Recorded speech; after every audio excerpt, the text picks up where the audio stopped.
ਪਿਛਲੇ ਸਾਰੇ ਸਮੇਂ ਦੇ ਦੌਰਾਨ ਸਾਡੇ ਮਨਾਂ ਦੇ ਵਿੱਚ ਇਹ ਧਾਰਨਾ ਬਣੀ ਹੈ ਕਿ ਇੱਕ ਲੀਡਰ ਤੇ ਇੱਕ ਮਜ਼ਬੂਤ ਜਥੇਬੰਦੀ ਚਾਹੀਦੀ ਹੈ। ਗੁਰਮਤ ਆਪ ਸਿੱਖ ਧਾਰਨ ਕਰਨੀ ਹੈ ਤੇ ਦੂਜਿਆਂ ਨੂੰ ਉਹਦੀ ਪ੍ਰੇਰਣਾ ਕਰਨੀ ਹੈ। ਗੁਰਬਾਣੀ ਆਪ ਪੜ੍ਹਨੀ ਹੈ, ਦੂਸਰਿਆਂ ਨੂੰ ਪੜ੍ਹਨ ਦੀ ਪ੍ਰੇਰਣਾ ਕਰਨੀ ਹੈ। ਗੁਰਮਤ ਦੀ ਸਿੱਖਿਆ ਆਪ ਗ੍ਰਹਿਣ ਕਰਨੀ ਹੈ, ਬਾਕੀਆਂ ਨੂੰ ਕਰਵਾਉਣੀ ਹੈ। ਜੇ ਸਾਡੇ ਇਲਾਕੇ ਦੇ ਵਿੱਚ ਕੋਈ ਮਜਲੂਮ ਹੈ ਤੇ ਸਾਡਾ ਫਰਜ਼ ਇਹ ਬਣਦਾ ਕਿ ਪਹਿਲਾਂ ਉਹਦੀ ਬਾਂਹ ਜਾ ਕੇ ਖਾਲਸਾ ਪੰਥ ਦੇ ਹਿੱਸਾ ਹੋਣ ਦੇ ਨਾਤੇ ਜਾਂ ਉਹਦੇ ਸੇਵਾਦਾਰ ਹੋਣ ਦੇ ਨਾਤੇ ਉਹਨਾਂ ਦੀ ਬਾਂਹ ਜਿਹੜੀ ਆ ਉਹ ਫੜੀਏ। ਸਾਡੀ ਪਰੰਪਰਾ ਦੇ ਵਿੱਚ ਪੰਥ ਜਿਹੜਾ ਆ ਉਹ ਖਾਲਸਾ ਪੰਥ ਹੈ ਤੇ ਖਾਲਸਾ ਪੰਥ ਨੂੰ ਗੁਰੂ ਸਾਹਿਬ ਨੇ ਗੁਰੂ ਗ੍ਰੰਥ ਸਾਹਿਬ ਦੇ ਨਾਲ ਗੁਰਿਆਈ ਦੇ ਕੇ ਗੁਰੂ ਖਾਲਸਾ ਪੰਥ ਬਣਾਇਆ। ਤੇ ਜਿਹੜਾ ਗੁਰੂ ਖਾਲਸਾ ਪੰਥ ਹੈ ਉਹ ਕਿਸੇ ਦੂਜੇ ਦੁਨਿਆਵੀ ਤਖਤ ਦੇ ਅਧੀਨ ਨਹੀਂ ਵਿਚਰਦਾ, ਕਿਉਂਕਿ ਗੁਰੂ ਖਾਲਸਾ ਪੰਥ ਦੇ ਕੋਲ ਅਕਾਲ ਪੁਰਖ ਦਾ ਬਖਸ਼ਿਆ ਹੋਇਆ ਪਾਤਸ਼ਾਹੀ ਦਾਵਾ ਆ। ਪ੍ਰੋ ਪੰਜਾਬ ਟੀਵੀ ਦੇਖ ਰਹੇ ਸਰੋਤਿਆਂ ਦਾ ਇੱਕ ਵਾਰ ਫਿਰ ਤੋਂ ਸਵਾਗਤ ਹੈ ਜੀ। ਮੈਂ ਅਮਨਦੀਪ ਸਿੰਘ ਗੜੀ ਤਾਂ ਤਖਤ ਸ੍ਰੀ ਕੇਸਗੜ੍ਹ ਸਾਹਿਬ ਦੇ ਵਿੱਚ ਖੜੇ ਹੋਏ ਹਾਂ, ਜਿੱਥੇ ਹੋਲੇ ਮਹੱਲੇ ਦਾ ਆਗਾਜ਼ ਹੋਇਆ ਤੇ ਲੱਖਾਂ ਦੀ ਗਿਣਤੀ ਵਿੱਚ ਇੱਥੇ ਸੰਗਤ ਜਿਹੜੀ ਆ ਪਹੁੰਚ ਰਹੀ ਆ ਹੋਲਾ ਮਹੱਲਾ ਖੇਡਣ ਲਈ। ਸਾਡੇ ਨਾਲ ਪਰਮਜੀਤ ਸਿੰਘ ਗਾਜੀ ਜੀ ਮੌਜੂਦ ਨੇ, ਗੱਲਬਾਤ ਕਰਾਂਗੇ ਕਿਉਂਕਿ ਉੱਪਰ ਦਾ ਜੇ ਥੱਲੇ ਦਾ ਮਾਹੌਲ ਦੇਖਿਆ ਜਾਵੇ ਦੋਹਾਂ ਵਿੱਚ ਕਾਫੀ ਅੰਤਰ ਆ। ਵਾਹਿਗੁਰੂ ਜੀ ਕਾ ਖਾਲਸਾ, ਵਾਹਿਗੁਰੂ ਜੀ ਕੀ ਫਤਿਹ। ਵਾਹਿਗੁਰੂ ਜੀ ਕਾ ਖਾਲਸਾ, ਵਾਹਿਗੁਰੂ ਜੀ ਕੀ ਫਤਿਹ ਜੀ। ਜੀ ਸਭ ਤੋਂ ਪਹਿਲਾਂ ਤਾਂ ਆਪਾਂ ਮਾਹੌਲ ਦੇ ਨਾਲ ਸੰਬੰਧਿਤ ਗੱਲਬਾਤ ਕਰ ਲੈਂਦੇ ਹਾਂ ਕਿ ਮਾਹੌਲ ਜਿਹੜਾ ਇਸ ਵੇਲੇ ਦਾ ਹੈਗਾ ਕਿਵੇਂ ਦੇਖਦੇ ਹੋ ਜੀ? ਦੇਖੋ, ਇਹ ਖਾਲਸਾ ਜੀ ਦਾ ਤਿਉਹਾਰ ਹੈ ਔਰ ਗੁਰੂ ਮਹਾਰਾਜ ਨੇ ਹੋਲੇ ਮਹੱਲੇ ਦੀ ਜਿਹੜੀ ਸ਼ੁਰੂਆਤ ਆ ਉਹ ਜੰਗੀ ਅਭਿਆਸਾਂ ਦੇ ਵਾਸਤੇ, ਸਿੰਘਾਂ ਨੂੰ ਸ਼ਸਤਰ ਵਿੱਦਿਆ ਦੀ ਜਿਹੜੀ ਸਿਖਲਾਈ ਆ ਉਹਦੇ ਵਾਸਤੇ, ਉਸੇ ਤਰ੍ਹਾਂ ਹੀ ਜਿਸ ਤਰ੍ਹਾਂ ਮਤਲਬ ਵੱਖ-ਵੱਖ ਦਲ ਬਣਾ ਕੇ ਉਹਨਾਂ ਦੇ ਵਿੱਚ ਇੱਕ ਮੁਕਾਬਲਾ ਜਾਂ ਜੰਗੀ ਪੈਂਤੜੇ ਜਿਹੜੇ ਆ ਉਹਨਾਂ ਦਾ ਅਭਿਆਸ ਕਰਵਾਇਆ ਜਾਂਦਾ ਸੀਗਾ। ਸੋ ਉਸ ਪੱਖ ਤੋਂ ਹੀ ਇਹਨੂੰ ਵਿਚਾਰਨਾ ਚਾਹੀਦਾ ਆ। ਅੱਜ ਦੇ ਸਮੇਂ ਦੇ ਵਿੱਚ ਜੋ ਇੱਕ ਇਹ ਮਾਹੌਲ ਬਣਿਆ ਹੋਇਆ ਔਰ ਖਾਸ ਕਰਕੇ ਨੌਜਵਾਨਾਂ ਦੇ ਵੱਲੋਂ, ਜਿਸ ਤਰ੍ਹਾਂ ਆਪਾਂ ਨੂੰ ਪਤਾ ਕਿ ਪਿਛਲੇ ਸਾਲ ਜਿਹੜੀ ਆ ਉਹ ਇੱਥੇ ਇੱਕ ਘਟਨਾ ਵੀ ਜਿਹੜੀ ਆ ਉਹ ਵਾਪਰ ਗਈ ਸੀ, ਜਿਹਦੇ ਵਿੱਚ ਇੱਕ ਨੌਜਵਾਨ ਸਿੰਘ ਦਾ ਜਿਹੜਾ ਆ ਉਹ ਕਤਲ ਹੋ ਗਿਆ ਸੀਗਾ। ਸੋ ਇਹ ਉਤਰਾਅ ਚੜ੍ਹਾਅ ਜਿਹੜੇ ਆ ਮਾਹੌਲ ਦੇ ਵਿੱਚ ਉਹ ਸਦਾ ਹੀ ਆਉਂਦੇ ਰਹਿੰਦੇ ਆ। ਪਰ ਬਿਹਤਰ ਗੱਲ ਇਹ ਹੁੰਦੀ ਕਿ ਜਦੋਂ ਵੀ ਆਪਾਂ ਨੂੰ ਲੱਗੇ ਕਿ ਕੋਈ ਗੱਲ ਕਿਸੇ ਵਿਗਾੜ ਵੱਲ ਨੂੰ ਜਾ ਰਹੀ ਹੈ, ਉਹਦੇ ਬਾਰੇ ਦੇ ਵਿੱਚ ਸੁਚੇਤ ਹੋਇਆ ਜਾਵੇ। ਉੱਪਰ ਜਿਸ ਸਥਾਨ ਦੇ ਉੱਪਰ ਆਪਾਂ ਹੈਗੇ ਆ ਤਖਤ ਸਾਹਿਬ ਦੇ ਨੇੜੇ, ਇੱਥੇ ਸਦਾ ਹੀ ਮਾਹੌਲ ਜਿਹੜਾ ਆ ਉਹ ਕਾਫੀ ਠੀਕ ਰਹਿੰਦਾ ਆ। ਉਸ ਤਰ੍ਹਾਂ ਦੇ ਜਿਹੜੇ ਦੁਨੀਆ ਦੇ ਰੰਗ ਤਮਾਸ਼ੇ ਜਾਂ ਉਸ ਤਰ੍ਹਾਂ ਦੀਆਂ ਚੀਜ਼ਾਂ ਆ ਉਹ ਇੱਥੇ ਘੱਟ ਨੇ। ਜ਼ਿਆਦਾਤਰ ਜਿਸ ਤਰ੍ਹਾਂ ਵਿਰਾਸਤੀ ਤਸਵੀਰਾਂ ਨੇ ਜਾਂ ਪੁਸਤਕਾਂ ਨੇ ਜਾਂ ਕਕਾਰ ਜਿਹੜੇ ਆ ਉਹ ਹੈਗੇ ਆ, ਜਾਂ ਗੁਰਬਾਣੀ ਦੇ ਨਾਲ ਸੰਬੰਧਿਤ ਹੋਰ ਸਾਹਿਤ ਹੈਗਾ ਆ। ਬਾਕੀ ਇਹ ਆ ਕਿ ਇਸ ਸਥਾਨ ਦੇ ਉੱਪਰ ਜ਼ਿਆਦਾਤਰ ਜਿੰਨੀ ਵੀ ਸੰਗਤ ਆਉਂਦੀ ਆ ਉਹ ਜ਼ਿਆਦਾ ਦਰਸ਼ਨ ਕਰਨ ਦੇ ਵਾਸਤੇ ਆਉਂਦੀ ਹੈ। ਸੋ ਇਸ ਗੱਲ ਕਰਕੇ ਇੱਥੇ ਦੇ ਮਾਹੌਲ ਦਾ ਜਿਹੜਾ ਆ ਉਹ ਕਾਫੀ ਫਰਕ ਹੈ। ਤੇ ਹੇਠਾਂ ਜਿੱਥੇ ਆਪਾਂ ਕਹਿ ਸਕਦੇ ਕਿ ਟਰੈਕਟਰ ਟਰਾਲੀਆਂ, ਖਾਸ ਕਰਕੇ ਪਿਛਲੇ ਸਮੇਂ ਦੇ ਦੌਰਾਨ ਜਿਹੜਾ ਪੰਜਾਬ ਦੇ ਵਿੱਚ ਇੱਕ ਚੱਲਿਆ ਕਿ ਸਾਧਨਾਂ ਦੇ ਉੱਪਰ ਵੱਡੇ ਵੱਡੇ ਸਪੀਕਰ ਜਾਂ ਵੂਫਰ ਲਾ ਕੇ ਆਉਣ ਦਾ, ਸੋ ਉੱਥੇ ਇੱਕ ਰੰਗ ਤਮਾਸ਼ੇ ਵਾਲਾ ਜਿਹੜਾ ਮਾਹੌਲ ਹੈ ਉਹ ਜ਼ਿਆਦਾ ਹੋ ਜਾਂਦਾ, ਜਿਹਦੇ ਕਰਕੇ ਪਿਛਲੇ ਸਮੇਂ ਦੇ ਦੌਰਾਨ ਵੀ ਜਿਹੜੀ ਆ ਉਹ ਘਟਨਾ ਇੱਥੇ ਵਾਪਰੀ ਸੀਗੀ। ਤੇ ਬਾਕੀ ਇਹੀ ਗੱਲ ਹੈ ਕਿ ਜਦੋਂ ਵੀ ਆਪਾਂ ਆਉਂਦੇ ਹਾਂ, ਆਪਾਂ ਨੂੰ ਇਸ ਗੱਲ ਦਾ ਜ਼ਰੂਰ ਅਹਿਸਾਸ ਮਨ ਦੇ ਵਿੱਚ ਰੱਖਣਾ ਚਾਹੀਦਾ ਕਿ ਗੁਰੂ ਸਾਹਿਬ ਨੇ ਜੰਗੀ ਅਭਿਆਸ ਦੇ ਵਾਸਤੇ ਇਹ ਜਿਹੜੇ ਤਿਉਹਾਰ ਹੈ ਹੋਲੇ ਮਹੱਲੇ ਦਾ ਉਹ ਸ਼ੁਰੂ ਕੀਤਾ ਸੀਗਾ। ਸੋ ਉਸ ਅਜ਼ਮਤ ਨੂੰ ਕਾਇਮ ਰੱਖਦਿਆਂ ਹੋਇਆਂ ਜਿੰਨੇ ਵੀ ਵੀਰ ਭੈਣ ਇੱਥੇ ਆਉਂਦੇ ਨੇ, ਉਹਨਾਂ ਨੂੰ ਆਪਣਾ ਵਿਹਾਰ ਇਹ ਮੰਨ ਕੇ ਚੱਲਣਾ ਚਾਹੀਦਾ ਕਿ ਜਿਸ ਤਰ੍ਹਾਂ ਉਸ ਸਮੇਂ ਜਿਹੜੇ ਵੀ ਦਲ ਬਣਾ ਕੇ ਅਭਿਆਸ ਚੱਲਦਾ ਸੀਗਾ ਜਾਂ ਜਿੰਨੇ ਵੀ ਇੱਥੇ ਇਕੱਤਰਤਾ ਹੁੰਦੀ ਸੀ, ਉਹਨੂੰ ਗੁਰੂ ਸਾਹਿਬ ਆਪ ਦੇਖਦੇ ਸੀਗੇ। ਸੋ ਗੁਰੂ ਸਾਹਿਬ ਹਾਜ਼ਰ ਨਾਜ਼ਰ ਨੇ, ਉਹ ਦੇਖ ਰਹੇ ਆ। ਜੋ ਸਾਡਾ ਵਿਹਾਰ ਆ ਅਸੀਂ ਕਿਸੇ ਤੋਂ ਦੁਨਿਆਵੀ ਤੌਰ ਤੇ ਤਾਂ ਲੁਕਾ ਸਕਦੇ, ਪਰ ਗੁਰੂ ਤੋਂ ਨਹੀਂ ਲੁਕਾ ਸਕਦੇ। ਸੋ ਇਸ ਗੱਲ ਦਾ ਅਹਿਸਾਸ ਮਨ ਦੇ ਵਿੱਚ ਰੱਖਣਾ ਚਾਹੀਦਾ ਜੀ ਭਾਈ। ਜੀ ਆਪਾਂ ਡੂੰਘਾਈ ਦੇ ਵਿੱਚ ਜਾ ਕੇ ਥੋੜਾ ਸੰਖੇਪ ਆਪਾਂ ਜਾਣਨਾ ਚਾਹੀਏ ਕਿ ਜਦੋਂ ਮਹਾਰਾਜ ਨੇ ਹੋਲੇ ਮਹੱਲੇ ਦਾ ਆਗਾਜ਼ ਕੀਤਾ, ਕਿਉਂਕਿ ਇਤਿਹਾਸ ਵਿੱਚ ਚਲੋ ਕਿਤਾਬਾਂ ਵੀ ਲਿਖੀਆਂ, ਪਰ ਉਹਦੇ ਬਾਅਦ ਵਿੱਚ ਕੀ ਬਦਲਾਅ ਆਏ, ਜਾਂ ਜਿਸ ਤਰ੍ਹਾਂ ਬਾਅਦ ਵਿੱਚ ਮਹਾਰਾਜਾ ਰਣਜੀਤ ਸਿੰਘ ਦਾ ਰਾਜ ਆਉਣਾ, ਮਿਸਲਾਂ ਦਾ ਰਾਜ ਹੋਇਆ, ਬਾਬਾ ਬੰਦਾ ਸਿੰਘ ਬਹਾਦਰ ਹੈ ਨਾ, ਉਹਨਾਂ ਦਾ ਰਾਜ ਰਿਹਾ। ਤਾਂ ਆਪਾਂ ਇਹਨੂੰ ਥੋੜ੍ਹਾ ਜਿਹਾ ਸੰਖੇਪ 'ਚ ਜੇ ਜਾਣਨਾ ਹੋਵੇ ਤਾਂ ਉਹਦੇ ਬਾਰੇ ਤੁਸੀਂ ਕੁਝ ਦੱਸੋ ਜੀ। ਦੇਖੋ, ਇੱਕ ਤਾਂ ਇਹ ਗੱਲ ਹੈਗੀ ਕਿ ਦੀਵਾਲੀ ਤੇ ਹੋਲਾ ਮਹੱਲਾ ਦੋ ਖਾਲਸਾ ਜੀ ਦੇ ਅਜਿਹੇ ਤਿਉਹਾਰ ਸੀਗੇ ਜਿਨ੍ਹਾਂ ਦੇ ਉੱਪਰ ਖਾਲਸਾ ਜੀ ਜੁੜਦਾ ਸੀ ਔਰ ਜੁੜ ਕੇ ਵਿਚਾਰਾਂ ਹੁੰਦੀਆਂ ਸੀਗੀਆਂ। ਤੇ ਉਸ ਸਮੇਂ ਦੇ ਜੋ ਵੱਡੇ ਹਾਲਾਤ ਸੀਗੇ ਜਾਂ ਜੋ ਵੀ ਸਰਗਰਮੀ ਚੱਲ ਰਹੀ ਹੁੰਦੀ ਸੀ, ਉਹਦੇ ਬਾਰੇ ਦੇ ਵਿੱਚ ਵੱਡੇ ਰਣਨੀਤਿਕ ਫੈਸਲੇ ਜਿਹੜੇ ਆ ਉਹ ਲਏ ਜਾਂਦੇ ਸੀ। ਸੋ ਹੁਣ ਦੇ ਸਮੇਂ ਦੇ ਵਿੱਚ ਇੱਕ ਤਾਂ ਇਹ ਪਰੰਪਰਾ ਜਿਹੜੀ ਹੈ ਉਹ ਮਤਲਬ ਸਮੇਂ ਦੇ ਬੀਤਣ ਦੇ ਨਾਲ ਉਹ ਨਹੀਂ ਹੁਣ ਹੋਂਦ ਦੇ ਵਿੱਚ ਰਹੀ। ਸੋ ਉਹਨੂੰ ਦੁਬਾਰਾ ਸੁਰਜੀਤ ਕਰਨ ਦੀ ਜ਼ਰੂਰਤ ਹੈਗੀ ਹੈ ਕਿ ਜਿਸ ਤਰ੍ਹਾਂ ਜਿੱਥੇ ਪਹਿਲਾਂ ਜੰਗੀ ਅਭਿਆਸ ਹੁੰਦੇ ਸੀ, ਉਸ ਤੋਂ ਇਲਾਵਾ ਵੱਡੇ ਜਿਹੜੇ ਰਣਨੀਤਿਕ ਫੈਸਲੇ ਹੁੰਦੇ ਸੀਗੇ ਜਾਂ ਜੋ ਵੀ ਹਾਲਾਤ ਦੇ ਉੱਪਰ ਵਿਚਾਰ ਚਰਚਾ ਹੁੰਦੀ ਸੀ, ਵੱਖ-ਵੱਖ ਦਲ ਜਿਹੜੇ ਵਿਚਰ ਰਹੇ ਹੁੰਦੇ ਸੀ, ਉਹ ਆਪਸ ਦੇ ਵਿੱਚ ਵੱਡੇ ਪੰਥਕ ਅਹਿਮ ਮਸਲਿਆਂ ਦੇ ਉੱਪਰ ਜਾਂ ਮੌਕੇ ਦੇ ਹਾਲਾਤ ਦੇ ਉੱਪਰ ਵਿਚਾਰ ਵਟਾਂਦਰਾ ਕਰਕੇ ਫੈਸਲੇ ਲੈਂਦੇ ਸੀਗੇ। ਜੇ ਹੁਣ ਅਸੀਂ ਘੱਟੋ ਘੱਟ ਸਾਂਝੇ ਫੈਸਲੇ ਨਹੀਂ ਲੈ ਸਕਦੇ ਤਾਂ ਇੱਕ ਦੂਜੇ ਦੀ ਰਾਏ ਨੂੰ ਸਮਝਣ ਦੇ ਵਾਸਤੇ ਆਪਣਾ ਆਪਸ ਦੇ ਵਿੱਚ ਮਿਲਣਾ, ਵਿਚਾਰ ਵਟਾਂਦਰਾ ਕਰਨਾ ਜਿਹੜਾ ਆ ਉਹ ਜ਼ਰੂਰੀ ਹੈਗਾ। ਸਾਡੀਆਂ ਜਿੰਨੀਆਂ ਵੀ ਵੱਡੀਆਂ ਸੰਸਥਾਵਾਂ ਨੇ ਉਹਨਾਂ ਦੇ ਵੱਲੋਂ ਕੋਈ ਇਸ ਤਰ੍ਹਾਂ ਦੀ ਪਹਿਲ ਕਦਮੀ ਹੋ ਰਹੀ ਹੋਵੇ ਉਹ ਤਾਂ ਕਿਧਰੇ ਨਜ਼ਰ ਨਹੀਂ ਆ ਰਹੀ। ਸੋ ਇਸ ਸਮੇਂ ਦੇ ਵਿੱਚ ਜਿਹੜੇ ਨੌਜਵਾਨ ਨੇ ਜਾਂ ਨਵੀਆਂ ਸੰਸਥਾਵਾਂ ਕੁਛ ਹੈਗੀਆਂ, ਮੈਂ ਤਾਂ ਇਹੀ ਸਮਝਦਾ ਕਿ ਉਹਨਾਂ ਦੇ ਵੱਲੋਂ ਇਸ ਬਿਰਤ ਨੂੰ ਸੁਰਜੀਤ ਕਰਨ ਦੇ ਵਾਸਤੇ ਪਹਿਲ ਕਦਮੀ ਕਰਨ ਦੀ ਜ਼ਰੂਰਤ ਹੈਗੀ ਆ। ਸੋ ਇੱਕ ਪੱਖ ਤਾਂ ਇਹ ਹੈਗਾ ਆ। ਦੂਸਰਾ ਇਹ ਹੈਗਾ ਕਿ ਜਿਸ ਤਰ੍ਹਾਂ ਨੌਜਵਾਨਾਂ ਦੀ ਬਹੁਤ ਜ਼ਿਆਦਾ ਸ਼ਮੂਲੀਅਤ ਹੁੰਦੀ ਤੇ ਉਹਨਾਂ ਨੂੰ ਕੋਈ ਨਾ ਕੋਈ ਸਰਗਰਮੀ ਚਾਹੀਦੀ ਹੈ ਕਰਨ ਦੇ ਵਾਸਤੇ, ਕਿਉਂਕਿ ਊਰਜਾ ਬਹੁਤ ਹੁੰਦੀ ਆ ਉਹਨਾਂ ਦੇ ਵਿੱਚ ਤੇ ਉਹ ਕਿਸੇ ਨਾ ਕਿਸੇ ਪਾਸੇ ਜਿਹੜੀ ਆ ਉਹ ਲੱਗਣੀ ਹੁੰਦੀ।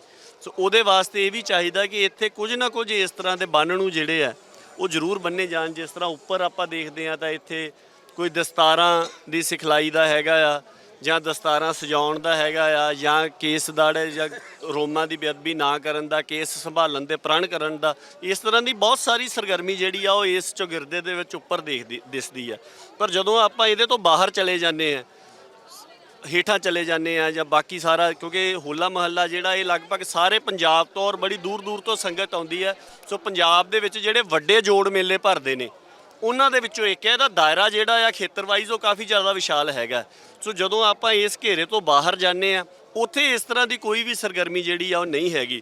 ਸਮਾਂ ਜੋ ਦੁਨੀਆ ਦੇ ਰੰਗ ਤਮਾਸ਼ੇ ਆ ਉਹਨਾਂ ਦੀ ਬਹੁਤਾਤ ਵੱਧਦੀ ਜਾਂਦੀ ਹੈ, ਜਿਹਦੇ ਕਰਕੇ ਮਨ ਦੀ ਭਟਕਣਾ ਜਿਹੜੀ ਆ ਉਹ ਵੱਧਦੀ ਆ।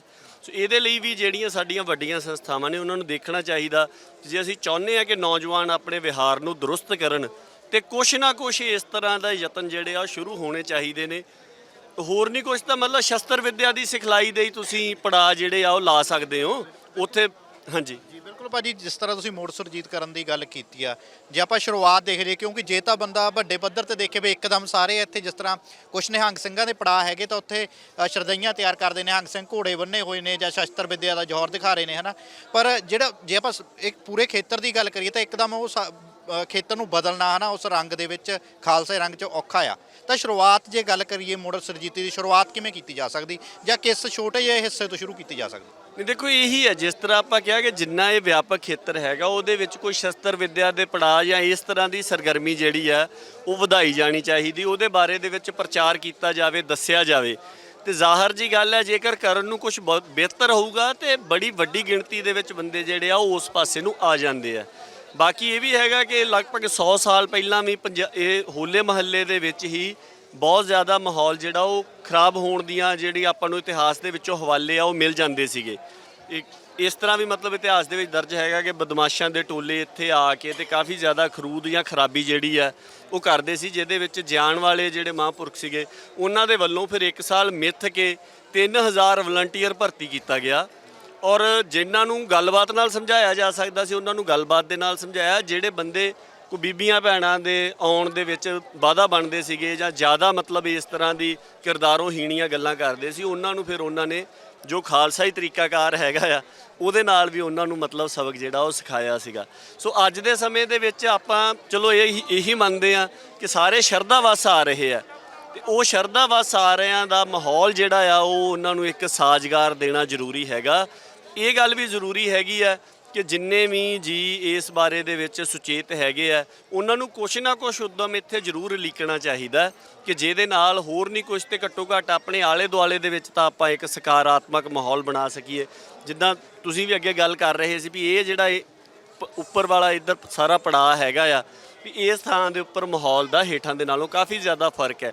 ਉਹ ਇਸੇ ਕਰਕੇ ਹੀ ਹੈ ਕਿਉਂਕਿ ਇੱਥੇ ਵੱਖ-ਵੱਖ ਤਰ੍ਹਾਂ ਦੀ ਇਸ ਤਰ੍ਹਾਂ ਦੀ ਸਰਗਰਮੀ ਹੈਗੀ। ਕੋਈ ਧਾਰਮਿਕ ਇਮਤਿਹਾਨ ਚੱਲ ਰਹੇ ਜਾਂ ਇਸ ਤਰ੍ਹਾਂ ਦੇ ਸਵਾਲ ਜਵਾਬ ਦੇ ਸਿਲਸਿਲੇ ਚੱਲ ਰਹੇ ਆ ਉਹਦੇ ਕਰਕੇ। ਤੇ ਬਾਕੀ ਇੱਕ ਗੁਰੂ ਦੇ ਨਾਲ ਨੇੜਤਾ ਦਾ ਅਹਿਸਾਸ ਵੀ ਹੈ ਕਿਉਂਕਿ ਤਖ਼ਤ ਸਾਹਿਬ ਦੇ ਬਿਲਕੁਲ ਨੇੜੇ ਹੈਗੇ ਨੇ ਤੇ ਇਸ ਕਰਕੇ ਵੀ ਕੋਈ ਵੀ ਵਿਅਕਤੀ ਜਿਹੜਾ ਆ ਉਹ ਇਸ ਤਰ੍ਹਾਂ ਦੀ ਕੋਈ ਹੀਣੀ ਗੱਲ ਜਿਹੜੀ ਆ ਉਹ ਕਰਨ ਤੋਂ ਸੰਕੋਚ ਕਰਦਾ ਆ।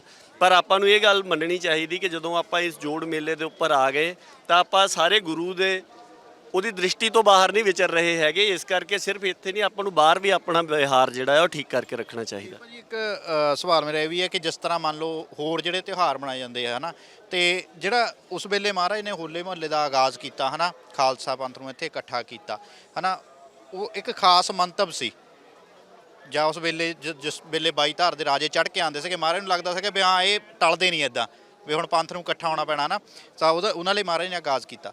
ਤੇ ਕੀ ਲੱਗਦਾ ਕਿ ਇਸ ਵੇਲੇ ਇਸ ਸਮੇਂ ਦੇ ਵਿੱਚ ਇਸ ਚੀਜ਼ ਦੀ ਕਿੰਨੀ ਕੁ ਜ਼ਰੂਰਤ ਹੈਗੀ ਜਾਂ ਕਿੰਨੀ ਕੁ ਅਹਿਮੀਅਤ ਆ? ਨਹੀਂ ਬਹੁਤ ਜ਼ਿਆਦਾ ਅਹਿਮੀਅਤ ਹੈ। ਜੋ ਮਹਾਰਾਜ ਨੇ ਆਪਾਂ ਨੂੰ ਇੱਕ ਮਾਰਗਦਰਸ਼ਨ ਕੀਤਾ ਆ ਉਹ ਤਾਂ ਸਦੀਵੀ ਹੀ ਹੈ ਆ। ਦੋ ਗੱਲਾਂ ਨੇ ਇਹਦੇ ਵਿੱਚ, ਇੱਕ ਤਾਂ ਮਤਲਬ ਜੰਗੀ ਅਭਿਆਸ ਜਾਂ ਆਪਣੇ ਆਪ ਨੂੰ ਤੰਦਰੁਸਤ ਰੱਖਣ ਦਾ, ਚੁਸਤ ਦਰੁਸਤ ਰੱਖਣ ਦਾ, ਵਿਉਂਤਬੰਦੀ ਪੈਂਤੜੇਬਾਜ਼ੀ ਦੇ ਵਿੱਚ ਵੱਧ ਮਹਾਰਤ ਹਾਸਲ ਕਰਨ ਦਾ। ਦੇਖੋ ਉਹਦੀ ਤਾਂ ਮਨੁੱਖ ਨੂੰ ਜਾਂ ਕਿਸੇ ਵੀ ਸਮਾਜ ਨੂੰ ਸਦਾ ਹੀ ਜਿਹੜੀ ਜ਼ਰੂਰਤ ਆ ਉਹ ਰਹਿੰਦੀ ਆ।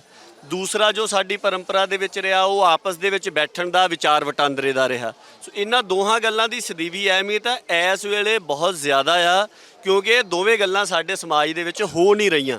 ਸੋ ਜਦੋਂ ਕਿਸੇ ਗੱਲ ਦੀ ਅਣਹੋਂਦ ਹੋ ਜਾਵੇ ਉਦੋਂ ਉਹਦੀ ਅਹਿਮੀਅਤ ਜਿਹੜੀ ਆ ਉਹ ਹੋਰ ਵੀ ਜ਼ਿਆਦਾ ਵੱਧ ਜਾਂਦੀ ਹੈ। ਸਾਡੇ ਕਿੰਨੇ ਮਸਲੇ ਨੇ ਸਿੱਖਾਂ ਦੇ ਜਿਹੜੇ ਆਪਸ ਦੇ ਵਿੱਚ ਬੈਠ ਕੇ ਵਿਚਾਰੇ ਜਾ ਸਕਦੇ ਆ। ਤੁਹਾਡੀ ਰਾਏ ਵੱਖਰੀ ਹੋ ਸਕਦੀ, ਮੇਰੀ ਰਾਏ ਵੱਖਰੀ ਹੋ ਸਕਦੀ, ਪਰ ਆਪਾਂ ਆਪਣੇ ਨਾਲ ਰਾਏ ਸਾਂਝੀ ਤਾਂ ਕਰ ਸਕਦੇ ਨਾ।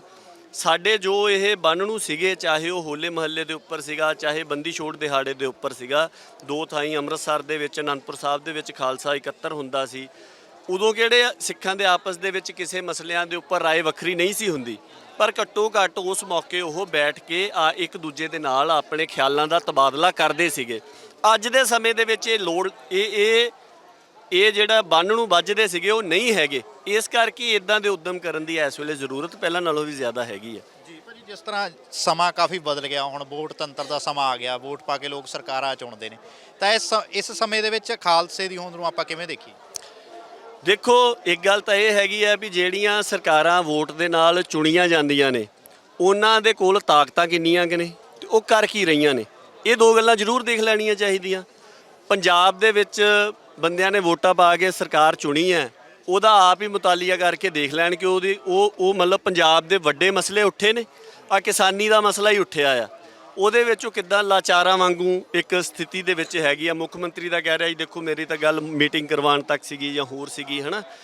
ਫਿਰ ਜੋ ਕੁਛ ਹੁਣ ਦਿੱਲੀ ਦੇ ਵਿੱਚ ਹੋਇਆ ਤੇ ਜਿੱਦਾਂ ਪੰਜਾਬ ਦੇ ਮੰਤਰੀ ਉੱਥੇ ਸੜਕਾਂ ਦੇ ਉੱਪਰ ਜਾ ਕੇ ਜੋ ਕੁਛ ਉਹ ਸਾਰੀ ਤਸਵੀਰਾਂ ਸਾਹਮਣੇ ਆ ਰਹੀਆਂ ਆ। ਇੱਕ ਤਾਂ ਇਹ ਗੱਲ ਹੈਗੀ, ਦੂਜਾ ਇਹ ਹੈਗਾ ਕਿ ਜਿਹੜੇ ਅਦਾਰਿਆਂ ਦੇ ਵਿੱਚ ਆਪਾਂ ਨੁਮਾਇੰਦੇ ਚੁਣ ਕੇ ਭੇਜਣੇ ਹੁੰਦੇ ਆ, ਭੇਜਣੇ ਤਾਂ ਪੰਜਾਬ ਵਿਧਾਨ ਸਭਾ ਦੇ ਵਿੱਚ ਹੀ ਆ। ਪੰਜਾਬ ਵਿਧਾਨ ਸਭਾ ਕੋਲ ਕਿੰਨੀ ਕੁ ਤਾਕਤ ਪਿੱਛੇ ਬਚ ਗਈ ਹੈ। ਪੰਜਾਬ ਵਿਧਾਨ ਸਭਾ ਦੇ ਪਿਛਲੇ ਇਜਲਾਸ ਦੇਖ ਲਓ, ਉਹਨਾਂ 'ਚ ਦੇਖ ਲਓ ਕਿਹੜੇ ਨੀਤੀ ਵਾਲੇ ਫੈਸਲੇ ਜਿਹੜੇ ਪੰਜਾਬ ਨੂੰ ਪ੍ਰਭਾਵਿਤ ਕਰਦੇ ਨੇ ਤੇ ਉਹ ਪੰਜਾਬ ਦੀ ਵਿਧਾਨ ਸਭਾ ਦੇ ਵਿੱਚ ਡਿਸਕਸ ਹੁੰਦੇ ਹੋਣ ਜਾਂ ਉੱਥੋਂ ਕੋਈ ਪਾਲਿਸੀ ਡਿਸੀਜਨ ਆ ਰਿਹਾ ਹੋਵੇ, ਉਹ ਤਾਂ ਆ ਨਹੀਂ ਰਿਹਾ। ਦਿਨ ਬਦ ਦਿਨ ਸਥਿਤੀ ਜਿਹੜੀ ਆ ਉਹ ਮਤਲਬ ਨਿਵਾਣ ਵੱਲ ਨੂੰ ਜਾ ਰਹੀ। Punjab as a subordinate political unit ਵੀ ਆਪਣੀਆਂ ਤਾਕਤਾਂ ਤੋਂ ਹੀਣ ਹੁੰਦਾ ਨਜ਼ਰ ਆ ਰਿਹਾ ਆ। ਦੂਜੀ ਗੱਲ ਇੱਕ ਇਹ ਹੈਗੀ ਹੈ ਕਿ ਇਕੱਲੀ ਵੋਟ ਰਾਜਨੀਤੀ ਵਾਲੀ ਸਿਆਸਤ ਜਿਹੜੀ ਹੈ ਇਹੀ ਇੱਕੋ ਇੱਕ ਸਿਆਸਤ ਨਹੀਂ ਹੈ। ਇੱਕ ਗੱਲ ਇਹ ਮੰਨ ਲੈਣੀ ਕਿ ਪੰਥ ਦੀ ਜਿਹੜੀ ਸਿਆਸਤ ਆ ਉਹ ਇਹ ਵੋਟਾਂ ਵਾਲੀ ਆ, ਇਹ ਬਿਲਕੁਲ ਇੱਕ ਗਲਤ ਧਾਰਨਾ ਹੈਗੀ ਜਿਹੜੀ ਕਿ ਪਿਛਲੇ ਸਮੇਂ ਦੇ ਵਿੱਚ ਸਾਡੀਆਂ ਵੋਟਾਂ ਦੇ ਮੁਫਾਦਾਂ ਵਾਲੀਆਂ ਪਾਰਟੀਆਂ ਦੇ ਵੱਲੋਂ ਪ੍ਰਚਾਰੀ ਗਈ ਆ। ਜਦੋਂ ਅਸੀਂ ਪੰਥ ਕਹਿੰਦੇ ਆ, ਸਾਡੀ ਪਰੰਪਰਾ ਦੇ ਵਿੱਚ ਪੰਥ ਜਿਹੜਾ ਆ ਉਹ ਖਾਲਸਾ ਪੰਥ ਹੈ ਤੇ ਖਾਲਸਾ ਪੰਥ ਨੂੰ ਗੁਰੂ ਸਾਹਿਬ ਨੇ ਗੁਰੂ ਗ੍ਰੰਥ ਸਾਹਿਬ ਦੇ ਨਾਲ ਗੁਰਿਆਈ ਦੇ ਕੇ ਗੁਰੂ ਖਾਲਸਾ ਪੰਥ ਬਣਾਇਆ। ਤੇ ਜਿਹੜਾ ਗੁਰੂ ਖਾਲਸਾ ਪੰਥ ਹੈ ਉਹ ਕਿਸੇ ਦੂਜੇ ਦੁਨਿਆਵੀ ਤਖਤ ਦੇ ਅਧੀਨ ਨਹੀਂ ਵਿਚਰਦਾ, ਕਿਉਂਕਿ ਗੁਰੂ ਖਾਲਸਾ ਪੰਥ ਦੇ ਕੋਲ ਅਕਾਲ ਪੁਰਖ ਦਾ ਬਖਸ਼ਿਆ ਹੋਇਆ ਪਾਤਸ਼ਾਹੀ ਦਾਵਾ ਆ। ਸੋ ਉਸ ਪਾਤਸ਼ਾਹੀ ਦਾਵੇ ਦੇ ਵਿੱਚੋਂ ਜਿਹੜੀ ਸਿਆਸਤ ਨਿਕਲਦੀ ਆ ਉਹ ਹੈਗੀ ਸਰਬੱਤ ਦੇ ਭਲੇ ਦੀ ਸਿਆਸਤ, ਜਿਹੜੀ ਕਿ ਇਹਨਾਂ ਖੇਤਰਾਂ ਦੀਆਂ ਹੱਦਬੰਦੀਆਂ ਜਾਂ ਨਸਲੀ ਜਾਂ ਹੋਰ ਵਿਚਾਰਧਾਰਾਵਾਂ ਦੀਆਂ ਹੱਦਬੰਦੀਆਂ ਤੋਂ ਪਰਾਂ ਜਾ ਕੇ ਜੋ ਇਸ ਲੋਕਾਈ ਦੇ ਭਲਾਈ ਦੀ ਸਿਆਸਤ ਆ, ਗੁਰੂ ਖਾਲਸਾ ਪੰਥ ਦੀ ਸਿਆਸਤ ਉਹ ਹੈ। ਉਹਦੇ ਵਾਸਤੇ ਦੋ ਤਰ੍ਹਾਂ ਦੇ ਸਟਰਕਚਰ ਗੁਰੂ ਖਾਲਸਾ ਪੰਥ ਨੇ ਸਿਰਜਣੇ ਨੇ, ਇੱਕ ਹਲੇਮੀ ਰਾਜ ਦੇ ਤੇ ਦੂਸਰੇ ਬਰਾਬਰਤਾ ਵਾਲੇ ਬੇਗਮਪੁਰਾ ਦੀ ਨਿਆਈ ਸਮਾਜ ਦੇ। ਸੋ ਉਹਨਾਂ ਦੀ ਜਾਮਣੀ ਜਾਂ ਉਹਨਾਂ ਦੀ ਪਹਿਰੇਦਾਰੀ ਦੇ ਵਜੋਂ ਗੁਰੂ ਖਾਲਸਾ ਪੰਥ ਨੇ ਆਪਣੀ ਸਿਆਸਤ ਕਰਨੀ ਆ। ਇਸ ਕਰਕੇ ਜਿਹੜੇ ਵੋਟ ਸਿਆਸਤ ਦੇ ਮੁਫਾਦ ਨੇ, ਠੀਕ ਆ ਇਸ ਸਮੇਂ ਦੀ ਉਹ ਇੱਕ ਹਕੀਕਤ ਹੈਗੇ ਆ, ਪਰ ਉਹਨਾਂ ਤੱਕ ਜਦੋਂ ਇਹ ਕਹਿ ਦੇਣਾ ਵੀ ਪੰਥ ਦੀ ਸਿਆਸਤ ਹੀ ਇਹ ਆ, ਇਹ ਧਾਰਨਾ ਪਿਛਲੇ ਸਮੇਂ ਦੇ ਦੌਰਾਨ ਗਲਤ ਸਥਾਪਿਤ ਹੋਈ। ਇੱਕ ਗੱਲ ਜਿਹੜੀ ਆਖਰੀ ਮੈਂ ਕਹਿਣੀ ਚਾਹੁੰਦਾ ਉਹ ਇਹ ਹੈਗੀ ਕਿ ਇਹ ਗੱਲ ਸਮਝ ਲੈਣੀ ਚਾਹੀਦੀ ਕਿ ਹੁਣ ਪੰਜਾਬ ਦੀ ਬਿਹਤਰੀ ਤੇ ਸਿੱਖਾਂ ਦੀ ਬਿਹਤਰੀ ਦਾ ਜਿਹੜੇ ਉਸ ਭਵਨ ਦਾ ਦਰਵਾਜ਼ਾ ਆ ਉਹਨੂੰ ਕੋਈ ਸ਼ਾਰਟਕਟ ਨਹੀਂ ਹੈਗਾ। ਹੁਣ ਤੁਸੀਂ ਕਹੋ ਕਿ ਸਮਝੌਤਿਆਂ ਦੇ ਰਾਹੀਂ ਉੱਥੇ ਪਹੁੰਚ ਜਾਓਗੇ ਜਾਂ ਚਲਾਕੀਆਂ ਦੇ ਰਾਹੀਂ ਪਹੁੰਚ ਜਾਓਗੇ, ਇੱਦਾਂ ਨਹੀਂ ਹੋਣਾ। ਇੰਡੀਆ ਨੇ ਜਿਸ ਤਰ੍ਹਾਂ ਦੀ ਵਿਪਰਵਾਦੀ ਧਿਰ ਨੇ ਇੱਥੇ ਆਪਣੀ ਸਿਆਸਤ ਦੀ ਪੈੜ ਖੜੀ ਕਰ ਲਈ ਹੈ ਤੇ 2014 ਤੋਂ ਬਾਅਦ ਜਿੱਦਾਂ ਦੇ ਢਾਂਚੇ ਉਹਨਾਂ ਨੇ ਸਿਰਜ ਲਏ ਨੇ, ਹੁਣ ਜੇ ਉਸ ਕਾਮਯਾਬੀ ਤੱਕ ਪਹੁੰਚਣਾ ਤੇ ਉਹਦੇ ਤੱਕ ਲੰਘ ਕੇ ਜਾਣ ਦਾ ਇੱਕੋ ਇੱਕ ਰਾਹ ਜਿਹੜਾ ਆ ਉਹ ਸਿਆਸਤ ਸੰਘਰਸ਼ ਦਾ ਰਸਤਾ ਆ। ਸੋ ਹੁਣ ਜੇਕਰ ਪੰਜਾਬ ਪੱਕੀ ਸਿਆਸਤ ਦੀ ਗੱਲ ਕਰੀਏ ਤੇ ਉਹ ਸੰਘਰਸ਼ ਦੀ ਸਿਆਸਤ ਹੀ ਹੋਣੀ ਆ। ਜੇ ਈਵਨ ਵੋਟ ਪੋਲਿਟਿਕਸ ਵਾਲੀਆਂ ਧਿਰਾਂ ਨੇ ਵੀ ਆਪ ਦਾ ਕੁਝ ਨਾ ਕੁਝ ਬਚਾ ਕੇ ਰੱਖਣਾ ਆ, ਉਹਨਾਂ ਨੂੰ ਸਟਰਗਲ ਦੇ ਵਿੱਚ ਦੀ ਲੰਘ ਕੇ ਜਾਣਾ ਪੈਣਾ, ਉਸ ਤੋਂ ਬਿਨਾ ਨਹੀਂ ਬਣਨਾ। ਅੱਛਾ ਭਾਜੀ, ਇੱਕ ਆਖਰੀ ਸਵਾਲ ਆ ਮੇਰਾ, ਜੇ ਆਪਾਂ ਪਹਿਲੇ ਪਾਤਸ਼ਾਹ ਤੋਂ ਲੈ ਕੇ ਗੱਲ ਕਰ ਲਈਏ, ਪਹਿਲੇ ਪਾਤਸ਼ਾਹ ਤੋਂ ਬਾਅਦ ਸ਼ਹੀਦੀਆਂ ਦਾ ਫਿਰ ਦੌਰ ਸ਼ੁਰੂ ਹੁੰਦਾ, ਉਸ ਦੇ ਬਾਅਦ 10ਵੇਂ ਪਾਤਸ਼ਾਹ ਜਿਹੜੇ ਆ ਜੰਗਾਂ ਯੁੱਧਾਂ ਦਾ ਦੌਰ ਸ਼ੁਰੂ ਹੁੰਦਾ, ਤੇ ਉਹਦੇ ਬਾਅਦ ਚ ਬਾਬਾ ਬੰਦਾ ਸਿੰਘ ਬਹਾਦਰ ਵੀ ਆਉਂਦੇ ਆ, ਬਾਅਦ ਵਿੱਚ ਮਿਸਲਾਂ ਆਉਂਦੀਆਂ, ਫਿਰ ਮਹਾਰਾਜਾ ਰਣਜੀਤ ਸਿੰਘ ਮਿਸਲਾਂ ਨੂੰ ਇਕੱਠਾ ਕਰਦੇ ਨੇ। ਮਤਲਬ ਸਮੇਂ ਦੇ ਹਿਸਾਬ ਨਾਲ ਜਿਹੜੀ ਰਣਨੀਤੀ ਵੀ ਉਹ ਬਦਲਦੇ ਜਾਂਦੇ ਨੇ, ਪਰ ਅੱਜ ਦੇ ਸਮੇਂ ਵਿੱਚ ਲੱਗਦਾ ਨਹੀਂ ਕਿ ਬਦਲਾਅ ਦੀ ਲੋੜ ਹੈਗੀ ਆ, ਜਾਂ ਪੰਥ ਨੂੰ ਕੁਝ ਵੱਖਰੇ ਤਰੀਕੇ ਨਾਲ ਸਮੇਂ ਦੇ ਹਿਸਾਬ ਨਾਲ ਬਦਲਾਅ ਕਰਕੇ ਪੰਥ ਨੂੰ ਸੁਰਜੀਤ ਕਰਨ ਲਈ, ਚੰਗੇ ਤਰੀਕੇ ਦੇ ਨਾਲ ਵਿਚਰਨ ਦੇ ਲਈ, ਜਾਂ ਆਪਣਾ ਕੁੰਡਾ ਕਾਇਮ ਕਰਨ ਦੇ ਲਈ ਕੁਝ ਸਮੇਂ ਦੇ ਹਿਸਾਬ ਨਾਲ ਕਰਨ ਦੀ ਲੋੜ ਆ? ਦੇਖੋ, ਪਿਛਲੇ ਸਾਰੇ ਸਮੇਂ ਦੇ ਦੌਰਾਨ ਸਾਡੇ ਮਨਾਂ ਦੇ ਵਿੱਚ ਇਹ ਧਾਰਨਾ ਬਣੀ ਹੈ ਕਿ ਇੱਕ ਲੀਡਰ ਤੇ ਇੱਕ ਮਜ਼ਬੂਤ ਜਥੇਬੰਦੀ ਚਾਹੀਦੀ ਹੈ। ਸੋ ਪਹਿਲੀ ਗੱਲ ਤਾਂ ਇਹ ਹੈ ਕਿ ਸਿੱਖਾਂ ਦੇ ਵਿੱਚ ਵੈਸੇ ਹੀ ਜਿਹੜੀ ਅਗਵਾਈ ਆ ਉਹ ਪੰਜਾਂ ਦੇ ਕੋਲ ਹੈ, ਜੁਆਇੰਟ ਲੀਡਰਸ਼ਿਪ ਦਾ ਸਿਧਾਂਤ ਹੈ। ਇੱਥੇ ਕਿਸੇ ਸੁਪਰੀਮ ਲੀਡਰ ਦਾ ਜਿਹੜਾ ਇੱਕ ਇਕੱਲੇ ਕਹਿਰੇ ਦਾ ਸਿਧਾਂਤ ਜਿਹੜਾ ਆ ਉਹ ਨਹੀਂ ਹੈਗਾ। ਗੁਰੂ ਮਹਾਰਾਜ ਨੇ ਪੰਜਾਂ ਨੂੰ ਵਡਿਆਈ ਦਿੱਤੀ ਹੈ। ਇੱਕ ਤਾਂ ਇਹ ਗੱਲ ਸਮਝਣੀ ਪੈਣੀ। ਦੂਸਰੀ ਗੱਲ ਇੱਕ ਇਹ ਹੈਗੀ ਕਿ ਗਵਰਨੈਂਸ ਦੇ ਸਟਰਕਚਰ ਤੇ ਸਟਰਗਲ ਦੇ ਸਟਰਕਚਰਸ ਦੇ ਵਿੱਚ ਫਰਕ ਹੁੰਦਾ। ਜਦੋਂ ਤੁਸੀਂ ਸੰਘਰਸ਼ ਦੇ ਵਿੱਚੋਂ ਇੱਕ ਹਕੂਮਤ ਦੇ ਜ਼ਬਰ ਦੇ ਖਿਲਾਫ ਤੁਸੀਂ ਲੜ ਰਹੇ ਆ, ਉਦੋਂ ਇੱਕ ਆਗੂ ਤੇ ਇੱਕ ਜਥੇਬੰਦੀ ਵਾਲਾ ਜਿਹੜਾ ਸਟਰਕਚਰ ਆ ਉਹ ਬਹੁਤਾ ਕਾਮਯਾਬ ਨਹੀਂ ਹੁੰਦਾ। ਆਪਾਂ ਦੇਖਿਆ ਕਿ ਜਦੋਂ ਬਾਬਾ ਬੰਦਾ ਸਿੰਘ ਬਹਾਦਰ ਦੀ ਸ਼ਹਾਦਤ ਤੋਂ ਬਾਅਦ ਜਿਹੜਾ ਸਮਾਂ ਆਇਆ, ਤਾਂ ਉਦੋਂ ਸਿੱਖਾਂ ਨੇ ਆਪ ਦੀ ਜਿਹੜੀ ਤਾਕਤ ਸੀਗੀ ਉਹ ਛੋਟੇ-ਛੋਟੇ ਜਥਿਆਂ ਦੇ ਰੂਪ ਦੇ ਵਿੱਚ ਇਕੱਤਰ ਕੀਤੀ। ਉਹ ਸਾਰੇ ਰਲ ਕੇ ਜਦੋਂ ਦਲ ਖਾਲਸਾ ਦੇ ਰੂਪ ਦੇ ਵਿੱਚ ਇਕੱਤਰ ਹੁੰਦੇ ਸੀ ਤਾਂ ਇੱਕ ਵੱਡੀ ਤਾਕਤ ਦਾ ਰੂਪ ਅਖਤਿਆਰ ਕਰ ਜਾਂਦੇ ਸੀ, ਜੋ ਕਿ ਉਹਨਾਂ ਨੇ ਕੀਤਾ ਵੀ। ਜਿੰਨੇ ਅਸਲ ਦੇ ਵਿੱਚ ਇੱਥੇ ਮਿਸਲਾਂ ਦੇ ਰਾਜ ਦੀ ਜਿਹੜੀ ਥਾਂ ਆ ਉਹ ਬੰਨੀ, ਔਰ ਮਿਸਲਾਂ ਨੇ ਵੀ ਜਿੱਥੇ ਸਭ ਤੋਂ ਪਹਿਲਾਂ ਰਾਜ ਕਾਇਮ ਕੀਤਾ ਉਹ ਸਹਾਰਨਪੁਰ ਦਾ ਏਰੀਆ ਸੀਗਾ, ਜਿੱਥੋਂ ਮਤਲਬ ਰਾਖੀ ਪ੍ਰਬੰਧ ਮਿਸਲਾਂ ਨੇ ਆਪਣਾ ਲਾਗੂ ਕੀਤਾ ਸੀਗਾ। ਸੋ ਅੱਜ ਦੇ ਸਮੇਂ ਦੇ ਵਿੱਚ ਵੀ ਸਮਝਣ ਵਾਲੀ ਗੱਲ ਇਹ ਹੈਗੀ ਕਿ ਜੇਕਰ ਇੱਕ ਜਥੇਬੰਦੀ ਮਜ਼ਬੂਤ ਕਰਨ ਦੇ ਚੱਕਰ ਦੇ ਵਿੱਚ ਪਵਾਂਗੇ, ਇੱਕ ਲੀਡਰ ਖੜਾ ਕਰਨ ਦੇ ਚੱਕਰ ਦੇ ਵਿੱਚ ਪਵਾਂਗੇ, ਤੇ ਸਰਕਾਰ ਦੇ ਲਈ ਇਹ ਬਹੁਤ ਆਸਾਨ ਹੈ। ਉਹ ਜਾਂ ਤਾਂ ਉਹਨੂੰ ਖਰੀਦ ਲੈਣਗੇ, ਜੇ ਖਰੀਦਿਆ ਨਾ ਹੋਇਆ ਤਾਂ ਉਹਨੂੰ ਦਬਾ ਲੈਣਗੇ, ਜੇ ਦਬਿਆ ਨਾ ਤਾਂ ਉਹਨੂੰ ਲਾਂਬੇ ਕਰ ਦੇਣਗੇ, ਚਾਹੇ ਉਹਨੂੰ ਖਤਮ ਕਰ ਦੇਣ, ਚਾਹੇ ਫੜ ਕੇ ਅੰਦਰ ਕਰ ਦੇਣ, ਚਾਹੇ ਕਿਸੇ ਵੀ ਤਰੀਕੇ ਦੇ ਨਾਲ ਕਰ ਦੇਣ। ਸੋ ਇਸ ਕਰਕੇ ਇਸ ਤਰ੍ਹਾਂ ਦੀ ਕਵਾਇਦ ਜਿਹਦੇ ਵਿੱਚ ਅਸੀਂ ਵਾਰ-ਵਾਰ ਪੈ ਰਹੇ ਹਾਂ, ਉਹਦੀ ਬਜਾਏ ਜੋ ਕਰਨ ਵਾਲਾ ਕਾਰਜ ਹੈ ਆਪਦੇ ਇਤਿਹਾਸ ਤੋਂ ਤੇ ਅੱਜ ਦੇ ਸਮੇਂ ਦੀ ਲੋੜ ਤੋਂ ਸੇਧ ਲੈਂਦਿਆਂ ਹੋਇਆਂ ਅਸੀਂ ਕਰਨਾ ਕੀ ਚਾਹੁੰਦੇ ਹਾਂ, ਜੋ ਗੁਰੂ ਮਹਾਰਾਜ ਨੇ ਸਾਨੂੰ ਦੱਸਿਆ ਉਹੀ ਕਰਨਾ ਚਾਹੁੰਦੇ ਹਾਂ। ਉਹਨਾਂ ਨੇ ਸਾਨੂੰ ਕਿਹਾ ਕਿ ਤੁਸੀਂ ਗੁਰਮਤ ਆਪ ਸਿੱਖ ਧਾਰਨ ਕਰਨੀ ਹੈ ਤੇ ਦੂਜਿਆਂ ਨੂੰ ਉਹਦੀ ਪ੍ਰੇਰਨਾ ਕਰਨੀ ਹੈ। ਗੁਰਬਾਣੀ ਆਪ ਪੜ੍ਹਨੀ ਹੈ, ਦੂਸਰਿਆਂ ਨੂੰ ਪੜ੍ਹਨ ਦੀ ਪ੍ਰੇਰਨਾ ਕਰਨੀ ਹੈ। ਗੁਰਮਤ ਦੀ ਸਿੱਖਿਆ ਆਪ ਗ੍ਰਹਿਣ ਕਰਨੀ ਹੈ, ਬਾਕੀਆਂ ਨੂੰ ਕਰਵਾਉਣੀ ਹੈ। ਨਿਮਾਣੇ ਨਿਤਾਣੇ ਦੀ ਧਿਰ ਬਣਨਾ ਆ, ਜਿੱਥੇ ਜ਼ਾਬਰ ਹੈ ਉਹਦਾ ਵਿਰੋਧ ਕਰਨਾ। ਸੋ ਸਾਨੂੰ ਲੋਕਲ ਲੈਵਲ ਦੇ ਉੱਪਰ ਆਪਣੀਆਂ ਸੰਗਤਾਂ ਤੇ ਆਪਣੇ ਜਥੇ ਕਾਇਮ ਕਰਕੇ ਜੋ ਸਾਡੇ ਅੰਦਰ ਕਮਜ਼ੋਰੀਆਂ ਪਹਿਲਾਂ ਆਈਆਂ ਹੋਈਆਂ ਪਹਿਲਾਂ ਉਹ ਦੂਰ ਕਰਨੀਆਂ ਚਾਹੀਦੀਆਂ। ਉਸ ਤੋਂ ਬਾਅਦ ਦੇ ਵਿੱਚ ਸਾਨੂੰ ਮਤਲਬ ਬਿਹਤਰ ਇੱਕ ਜੋ ਆਪਾਂ ਆਪਣੇ, ਜੇ ਸਾਡੇ ਇਲਾਕੇ ਦੇ ਵਿੱਚ ਕੋਈ ਮਜਲੂਮ ਹੈ ਤੇ ਸਾਡਾ ਫਰਜ਼ ਇਹ ਬਣਦਾ ਕਿ ਪਹਿਲਾਂ ਉਹਦੀ ਬਾਂਹ ਜਾ ਕੇ ਖਾਲਸਾ ਪੰਥ ਦੇ ਹਿੱਸਾ ਹੋਣ ਦੇ ਨਾਤੇ ਜਾਂ ਉਹਦੇ ਸੇਵਾਦਾਰ ਹੋਣ ਦੇ ਨਾਤੇ ਉਹਨਾਂ ਦੀ ਬਾਂਹ ਜਿਹੜੀ ਆ ਉਹ ਫੜੀਏ, ਤੇ ਆਪਣੇ ਆਪਣੇ ਖੇਤਰਾਂ ਦੇ ਵਿੱਚ ਜਿਹੜੇ ਬੰਦੇ ਜਥੇਬੰਦਕ ਉੱਦਮ ਕਰਨਾ ਚਾਹੁੰਦੇ ਆ ਸੋ ਉਹਨਾਂ ਨੂੰ ਆਪਣੇ ਆਪਣੇ ਇਲਾਕੇ ਦੇ ਵਿੱਚ ਕਰਨਾ ਚਾਹੀਦਾ। ਇਸ ਤਰੀਕੇ ਦੇ ਨਾਲ ਇਸ ਤਰ੍ਹਾਂ ਦਾ ਜਿਹੜਾ ਢਾਂਚਾ ਆ ਉਹਦੇ ਸਾਨੂੰ ਇਹ ਲੱਗਦਾ ਕਿ ਭਵਿੱਖ ਦਾ ਰਸਤਾ ਜਿਹੜਾ ਆ ਉਹ ਉਹਦੇ ਵਿੱਚੋਂ ਹੈ। ਜੇਕਰ ਆਪਾਂ ਉਹੀ ਪੁਰਾਣੇ ਤਰੀਕਾਕਾਰ ਦੇ ਵਿੱਚ ਪਾਵਾਂਗੇ ਕਿ ਇੱਕ ਜਥੇਬੰਦੀ ਨੂੰ ਮਜ਼ਬੂਤ ਕਰਨ ਦੇ ਯਤਨਾਂ ਦੇ ਵਿੱਚ, ਉਹ ਮਤਲਬ ਪਿਛਲੇ 20 ਸਾਲ ਤੋਂ ਤਾਂ ਅਸੀਂ ਦੇਖ ਰਹੇ ਹਾਂ ਕਿ ਉਹ ਜਿੰਨੇ ਵੀ ਯਤਨ ਹੁੰਦੇ ਸਾਰੀਆਂ ਸੁਹਿਰਦ ਕੋਸ਼ਿਸ਼ਾਂ ਦੇ ਬਾਵਜੂਦ ਸਰਕਾਰ ਉਹਨੂੰ ਬਹੁਤ ਛੇਤੀ ਕਾਬੂ ਪਾ ਲੈਂਦੀ ਆ, ਕਿਉਂਕਿ ਉਹਨਾਂ ਕੋਲ ਉਸ ਤਰ੍ਹਾਂ ਦੇ ਢੰਗ ਤੇ ਉਸ ਤਰ੍ਹਾਂ ਦੀਆਂ ਵਿਉਂਤਬੰਦੀਆਂ ਹੈਗੀਆਂ ਨੇ। ਅੱਜ ਦੇ ਸਮੇਂ ਦੇ ਮੁਤਾਬਕ, ਮੌਕੇ ਦੇ ਹਾਲਾਤ ਦੇ ਮੁਤਾਬਕ, ਆਪ ਦੇ ਇਤਿਹਾਸ ਤੋਂ ਪ੍ਰੇਰਨਾ ਲੈਂਦਿਆਂ ਹੋਇਆਂ ਸਥਾਨਕ ਤੇ ਮੁਕਾਮੀ ਜਥੇ ਜਿਹੜੇ ਆ ਉਹ ਕਾਇਮ ਕਰਨੇ ਜ਼ਰੂਰੀ ਨੇ। ਹਾਂਜੀ, ਬਹੁਤ ਬਹੁਤ ਧੰਨਵਾਦ ਜੀ। ਸੋ ਇਹ ਸਾਡੇ ਨਾਲ ਪਰਮਜੀਤ ਸਿੰਘ ਗੱਜ ਜੀ ਮੌਜੂਦ ਸੀਗੇ, ਜਿਨ੍ਹਾਂ ਨਾਲ ਗੱਲਬਾਤ ਕੀਤੀ ਇਸ ਹੋਲੇ ਮਹੱਲੇ ਦੇ ਅਵਸਰ ਦੇ ਉੱਤੇ। ਤਾਂ ਜਿਸ ਤਰ੍ਹਾਂ ਇਹਨਾਂ ਨੇ ਕਿਹਾ ਕਿ ਜੋ ਹੋਲਾ ਮਹੱਲਾ ਜੋ ਪੁਰਾਤਨ ਸਮੇਂ ਦੇ ਵਿੱਚ ਮਨਾਇਆ ਜਾਂਦਾ ਸੀ, ਮਹਾਰਾਜ ਫੌਜਾਂ ਨੂੰ ਬੁਲਾਉਂਦੇ ਸੀਗੇ, ਉਸ ਤਰ੍ਹਾਂ ਦਾ ਜੋ ਮਹਾਰਾਜ ਨੇ ਹੁਕਮ ਦਿੱਤਾ ਕਿ ਸ਼ਸਤਰ ਵਿੱਦਿਆ ਜਿਹੜੀ ਆ ਉਹ ਹੋਣੀ ਚਾਹੀਦੀ ਹੈ, ਜੰਗੀ ਜ਼ੋਰ ਜਿਹੜੇ ਉਹ ਸਿੱਖਣੇ ਚਾਹੀਦੇ। ਸੋ ਉਸ ਤਰ੍ਹਾਂ ਦਾ ਮਾਹੌਲ ਸਿਰਜਣ ਲਈ ਸਾਰਿਆਂ ਨੂੰ, ਕਿ ਛੋਟੀ ਛੋਟੀ ਜਥੇਬੰਦੀਆਂ ਨੂੰ ਆਪਣੇ ਲੈਵਲ ਦੇ ਉੱਤੇ ਕੋਸ਼ਿਸ਼ਾਂ ਕਰਨੀਆਂ ਚਾਹੀਦੀਆਂ। ਜੋ ਵੀ ਅਨੰਦਪੁਰ ਸਾਹਿਬ ਦਾ ਏਰੀਆ ਹੈਗਾ ਆ, ਜੋ ਜਦੋਂ ਵੀ ਹੋਲੇ ਮਹੱਲੇ ਦਾ ਅਵਸਰ ਹੁੰਦਾ ਉਹਦੇ ਵਿੱਚ ਕੋਸ਼ਿਸ਼ਾਂ ਕਰਕੇ ਸ਼ਸਤਰ ਵਿੱਦਿਆ ਨੂੰ ਵੱਧ ਤੋਂ ਵੱਧ ਪ੍ਰਮੋਟ ਕਰਨਾ ਚਾਹੀਦਾ। ਕੈਮਰਾਮੈਨ ਦਵਿੰਦਰ ਦੇ ਨਾਲ ਅਮਨਦੀਪ ਸਿੰਘ ਗੜੀ, ਪ੍ਰੋ ਪੰਜਾਬ ਟੀਵੀ, ਸ਼੍ਰੀ ਅਨੰਦਪੁਰ ਸਾਹਿਬ।